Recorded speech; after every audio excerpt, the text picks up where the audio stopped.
Remember the name Sonal Dinusha. অবশ্য আমি আপনি মনে রাখতে না পারলেও ভারত তাকে মনে রাখতে বাধ্য, এমনকি চাইলেও তাকে ভুলতে পারবে না শুভমান গিলরা। শ্রীলঙ্কার সাথে দ্বিতীয় টেস্টে ভারতের জয়ের আশায় পানি ঢেলে দলকে একাই ড্র করিয়েছেন এই ভদ্রলোক। দল প্রথম টেস্ট অলরেডি হেরেছে ১৬৫ রানে।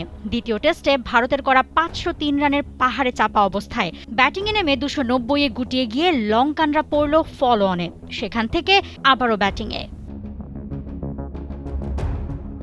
ভারত যেন জয়ের প্রহরী গুনছিল এই টেস্টেও, তবে তাদের সব স্বপ্নে পানি ঢেলেছেন সোনাল দিনুশা। পুরো সিরিজে দল ম্যারম্যারে থাকলেও সোনাল ছিলেন সমুজ্জ্বল। প্রথম টেস্টের ২ ইনিংসে ১৮৪ রান ছিল তার ব্যাটে, তবে দলকে বাঁচাতে পারেনি। কিন্তু পরের বার ভারতের জয়ের সামনে বাধার নাম ছিল কেবলই এই দিনুশা।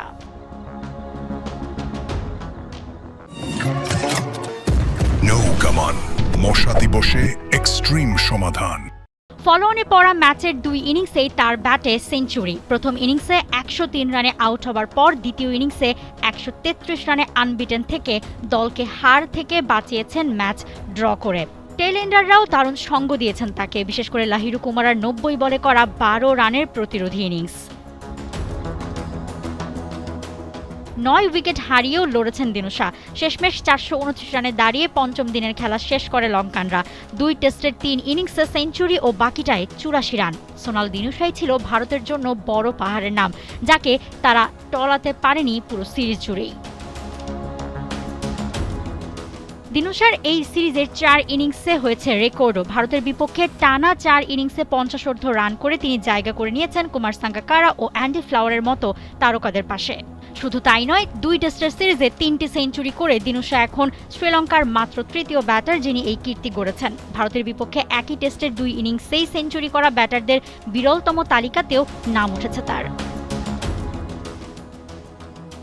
২০০০ সালে জন্ম নেওয়া এই অলরাউন্ডার বাঁহাতে ব্যাটিংয়ের পাশাপাশি করেন বাঁহাতি অর্থোডক্স স্পিন।